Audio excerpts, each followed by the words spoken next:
There's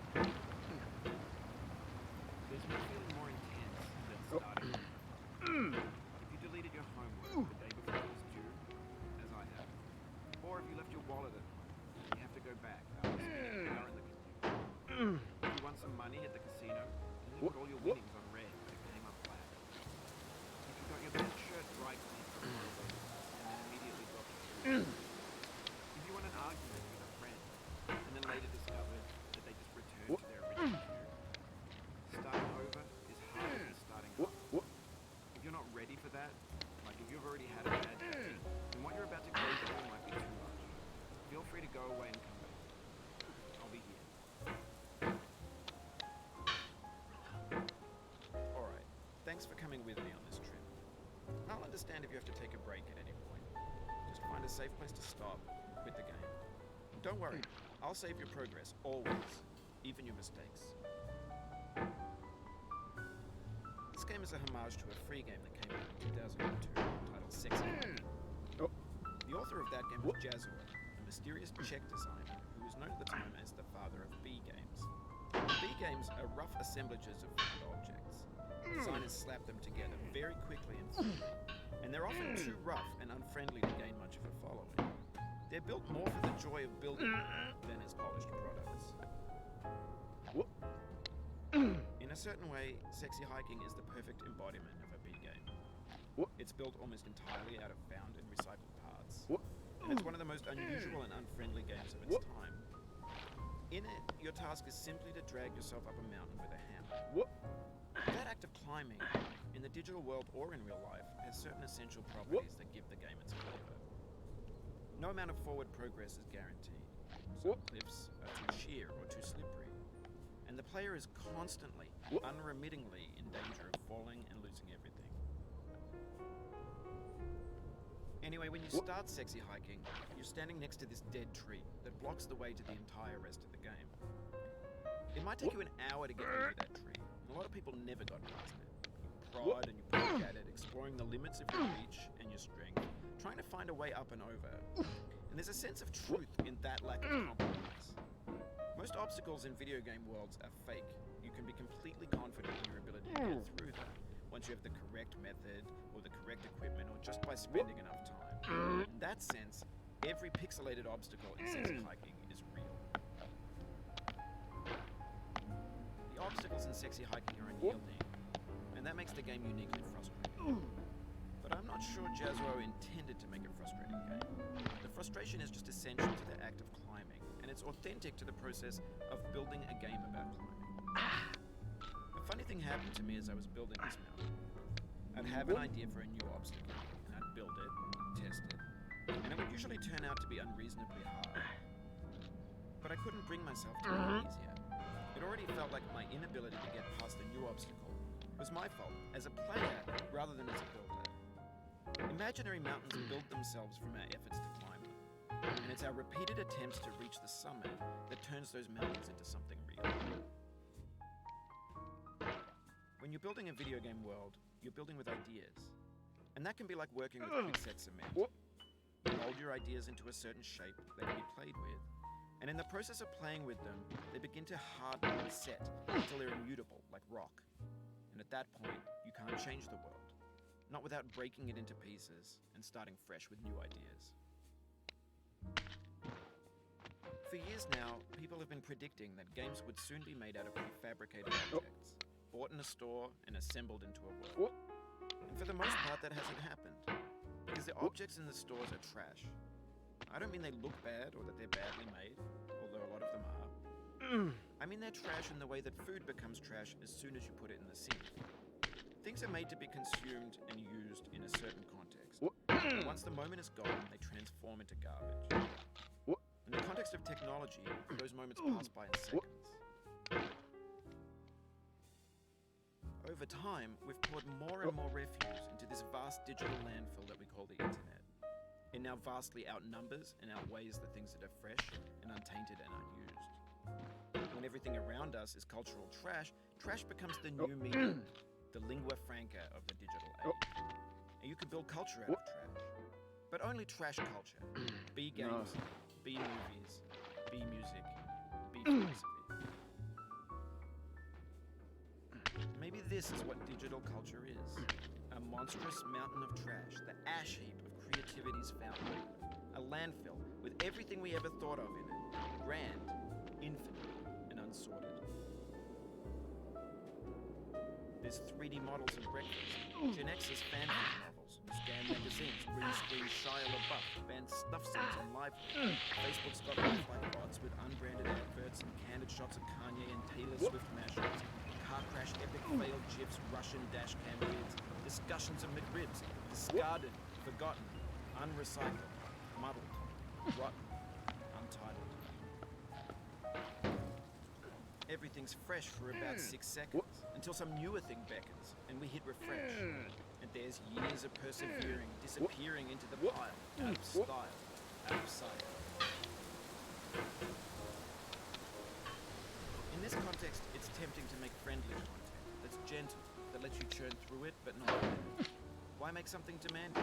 It just gets piled up in the landfill, filed in with the bland things. When games were new, they wanted a lot from you. Daunting, taunting you, resetting, delaying you. Players played stoically. Now everyone's turned off by that. They want to burn through it quickly. A quick fix for the fickle, some tricks for the clicks of the feckless. But that's not you, you're an actor. You could swallow a baseball bat. Now I know, most likely you're watching this on YouTube or Twitch, while some dude with 10 million views does it for you. Like a baby bird being fed chewed up food. That's culture too. But on the off chance that you're playing this, what I'm saying is, trash is disposable, but maybe it doesn't have to be approachable. What's the feeling like? Are you stressed? I guess you don't hate it if you got this far. Feeling frustrated. It's underrated. An orange is sweet, juicy fruit locked inside a bitter peel. That's not how I feel about a challenge. I only want the bitterness. It's coffee. It's grapefruit. It's licorice. It feels like we're closer now. Composer and climber, designer and user. You could have refused, but you didn't. There was something in you that was hidden, that chose to continue. It means a lot to me that you've come this far, endured this much. Every wise, every insensitivity, every setback you've forgiven me is a kingly gift that you've given me. We have the same taste, you and I. It's not ambition. It's ambition's opposite. An obdurate mission to taste defeat. You'll feel bad if you win, so I put this snake in for you.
No.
Have you thought about who you are in this? Are you the man in the pot, Diogenes? Are you his hand? Are you the top of his hammer? I think not. Where your hand moves, the hammer may not follow. Nor the man, nor the man's hand. In this you're his will, his intent, the embodied resolve in his uphill ascent.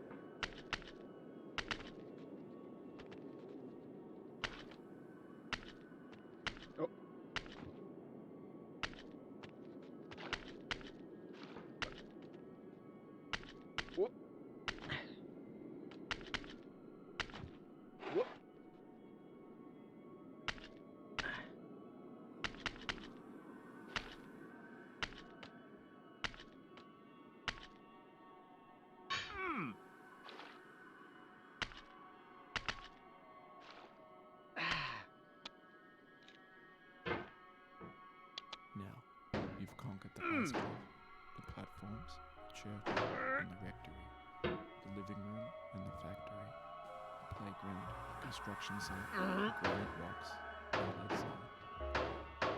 You've learned to hike. There's no way left to go but up, and in a moment I'll shut up. But let me say, I'm glad you came.